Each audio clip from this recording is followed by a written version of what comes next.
정부가 홍콩 전역에 대한 여행 경보를 발령하면서 홍콩 독감에 관심이 집중되고 있습니다. 올해만 홍콩 독감으로 인한 사망자가 500명을 훌쩍 넘어섰는데요. 아직까지 뚜렷한 치료 백신이 없기 때문에 철저한 위생 관리가 요구되고 있습니다. 네, 이 시간에는 전문가와 함께 홍콩 독감의 증상과 그 심각성에 대해 알아보겠습니다.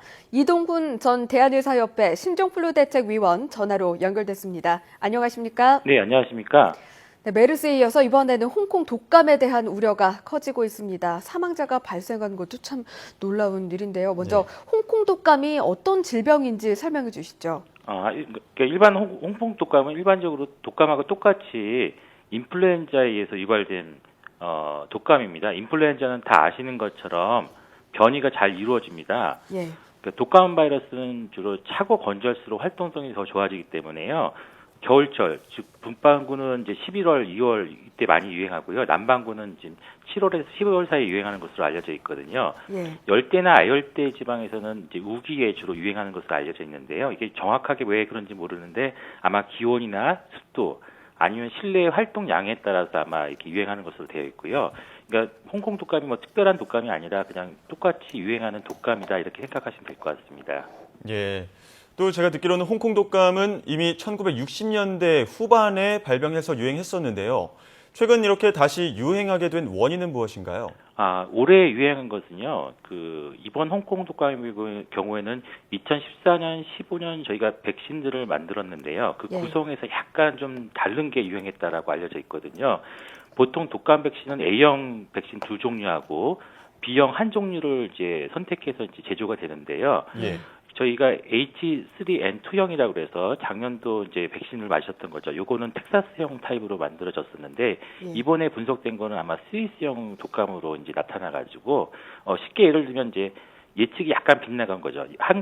아래 한글에서 문서 작업을 했는데 워드로 제출을 하면 이제 내용은 전달이 되지만 문서가 약간 깨지는 그런 효과가 있지 않습니까? 그런 것처럼 백신의 효과가 약간 제한적인 경우다라고 생각하시면 될 것 같습니다. 예. 그렇군요. 이게 지금 홍콩 독감에 대해서 우려하는 분들이 늘고 있는데 일반 감기와 증상이 뭐 콧물, 기침, 발열 비슷한 것 같습니다만 어떤 차이가 있습니까?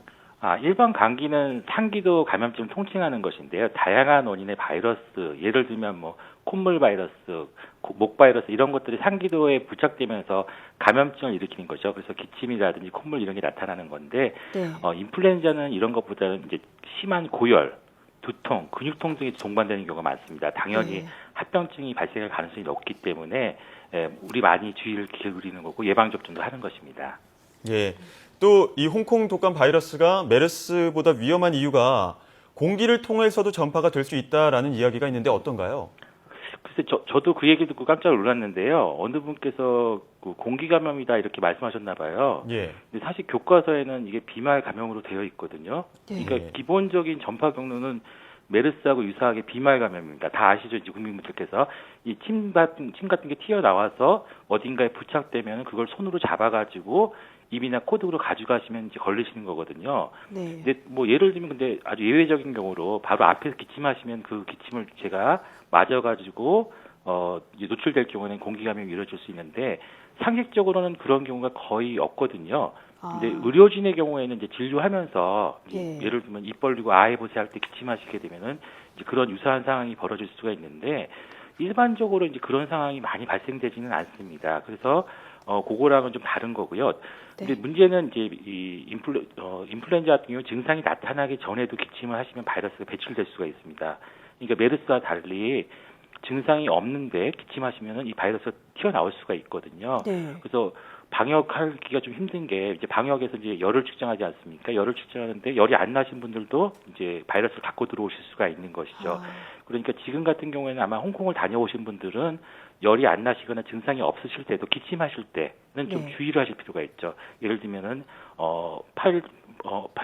손이나 팔 같은 거 휴지 같은 걸 좀 막는다든지 마스크를 좀 쓰신다든지 해가지고 기침 에티켓을 좀 지켜주시는 게 도움이 될 것 같습니다.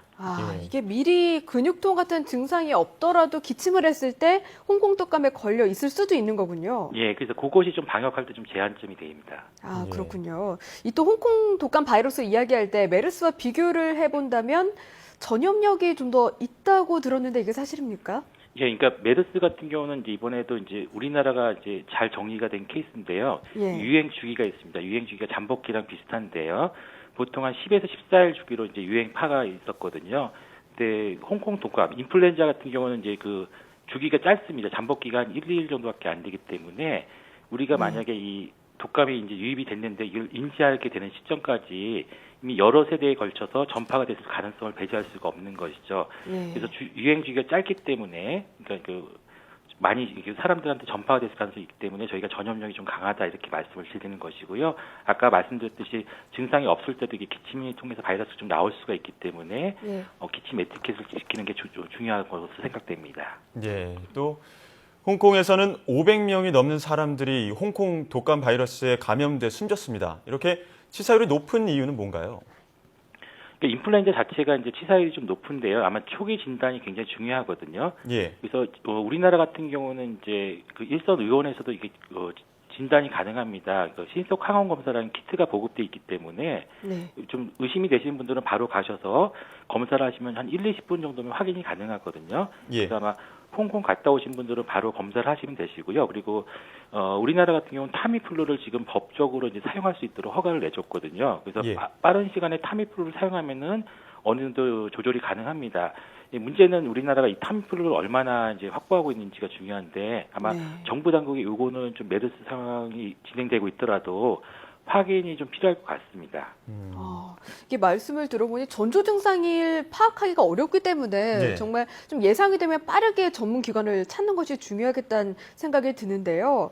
지금 이 홍콩 독감에 대해 집중하는 이유가 2003년에 유행한 사스보다 지금 높은 사망률을 보이고 있기 때문인데 이 홍콩 독감을 치료할 수 있는 뚜렷한 백신은 아직 없는 상황입니까? 이게 저희가 백신을 제조할 때 시간이 좀 걸리기 때문에요. 아마 백신이 보급되는 건 아마 올 가을 정도로 될 것 같습니다. 예. 일단 전염성 질환 같은 경우는 집단 면역력 확보하는 게 굉장히 중요한데요. 그래서 올 가을에는 백신이 들어오게 되면은 가급적 꼭 맞으시는 게 좋을 것 같고요. 일단 감염원이 들어온다고 해도 이렇게 전달해줄 사람이 없으면 질환은 소멸이 됩니다. 그러니까 아까 말씀드렸듯이 이게 공기 감염은 아닌 것으로 지금 알려져 있거든요. 그러니까 아주 예외적인 경우이기 때문에 너무 놀라지 마시고 일단 예. 기침하시는 분이 있으면은 이제 기침하시는 분 자체가 좀 이제 막아주시는 게 제일 중요하고요. 그다음에 손 씻기, 그러니까 여기저기 붙어 있다 그러면 손 열심히 씻으시면 이건 예방이 됩니다. 메르스 상황도 이제 이번에 강동 섬진병 같은 경우는 굉장히 많이 노출이 됐는데도 불구하고 실제 환자로 이어지지 않았던 것이 아마 그런 손 씻기라든지 이런 국민분들의 방어 활동 이것이 굉장히 주요하게 작용하지 않았나 생각도 들거든요. 그런 만큼 이제 개인 위생에 철저하게 관리를 하시면은 아마 큰 문제는 없을 거로 생각됩니다. 네, 참 요즘 들어서 이 개인 위생이 참 중요해지고 있다는 생각이 드는데요. 네.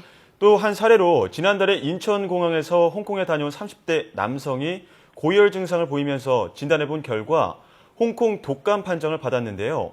이렇게 국내에서 홍콩 독감 판정을 받은 경우 아까 말씀해 주신 신속 상황 검사 키트나 타미플루도 있겠지만 구체적으로 현재 어떻게 치료가 진행되고 있나요? 일반 독감 환자 똑같습니다. 앞서 말씀드린 대로 고열증의 증상이 있을 경우에는 타미플루 등을 사용해서 치료가 가능하고요. 네. 증상이 경미한 경우에는 항바이러스가 굳이 필요하지도 않습니다. 그래서 일반적으로 기침이나 감기 이런 증상을 조절하면 되고요. 대증 치료를 하면은 충분히 조절이 가능하니까 크게 걱정하실 필요는 없을 것 같습니다. 그렇다면 혹시 국내에서 이렇게 홍콩 독감 유행할 가능성은 어느 정도라고 보십니까? 그러니까 아무래도 우리가 중동보다는 가깝고요. 교류가 많기 때문에 이제 유입될 가능성은 배제할 수가 없고요. 다만 지금 이제 우리 국민들께서 메르스 여파로 손 씻기 등의 위생 활동에 굉장히 주의를 기울이고 있고요. 네. 방역 당국도 지금 인천국제공항에서 열심히 감시하고 있거든요. 이런 것들은 좀 긍정적인 것이라고 생각하는데요. 예. 아무래도 좀 이제 가능성은 배제할 수는 없는데 다만 우리가 여름철에는 우리나라 인플루엔자가 그렇게 많이 유행한 편은 아니었거든요. 이제 다만 이제 시간이 지나서 이제 가을철, 겨울철 넘어갈 때까지는 저희가 주의해 볼 필요가 있을 것 같고요. 그다음에 고위험군 분들은 아마 폐렴 예방 주사 같은 거는 좀 이제 해보시는 게 좋지 않을까 생각이 들고 아까 말씀드렸듯이 네. 독감 예방 접종을 여러 가지 이유로 미루셨던 분들은 올해는 꼭 맞으시는 게 좋지 않을까 생각이 됩니다. 예. 또 이 홍콩 여행을 자제하거나 방문하기 전에 예방에 신경 쓰는 것이 무엇보다 중요할 것 같습니다. 끝으로 이 홍콩 여행을 계획하시는 분들에게 유의사항 정리해서 한번 말씀 부탁드립니다. 그러니까 지금 홍콩에 여행을 계획하신 분이라 할지라도 공기 중에 떠다니는 건 아니기 때문에요. 그렇게 불안해하실 필요는 없는데 네. 아마 홍콩 당국도 아마 그런 홍보는 할 텐데 이제 밀폐된 공간들, 이제 메르스랑 똑같이 이제 좀 밀집된 실내 공간들 같은 경우는 좀 주의하실 필요가 있고요. 주변에 이제 그 벽이라든지 문고리 이런 데 많이 묻어 있을 수가 있기 때문에 그럴 때는 꼭 손을 씻으시는 게 좋고요. 씻지 않고 이제 돌아다니실 경우에는 씻지 않은 손으로 얼굴 부분을 안 만지시면은 어느 정도 예방 효과가 있을 것 같습니다. 그리고 갔다 오신 다음에도 한 일주일 정도는 좀 이제 기침이나 이런 에티켓에 대해서 주의를 기울이셔야 되고요. 예. 만일 증상이 발생되면 바로 마스크를 착용하시고 의료기관을 방문하셔서 검사하시고 지금 타미플루가 법적으로 치료가 가능하게 돼 있으니까 빨리 치료 받으시면은 크게 문제는 없으실 것 같습니다. 예. 뭐 이 홍콩 여행을 계획하시는 분들이라면 이왕이면 뭐 급하신 일이 아니라면 좀 미루는 방법도 좋을 것 같고요. 또 가신다면 밀폐된 공간은 주의하시고 또 개인 위생을 철저히 하시는 게 좋을 것 같습니다. 지금까지 이동훈 전 대한의사협회 신종플루 대책위원과 함께 이야기 나눴습니다. 오늘 말씀 감사합니다. 네, 감사합니다.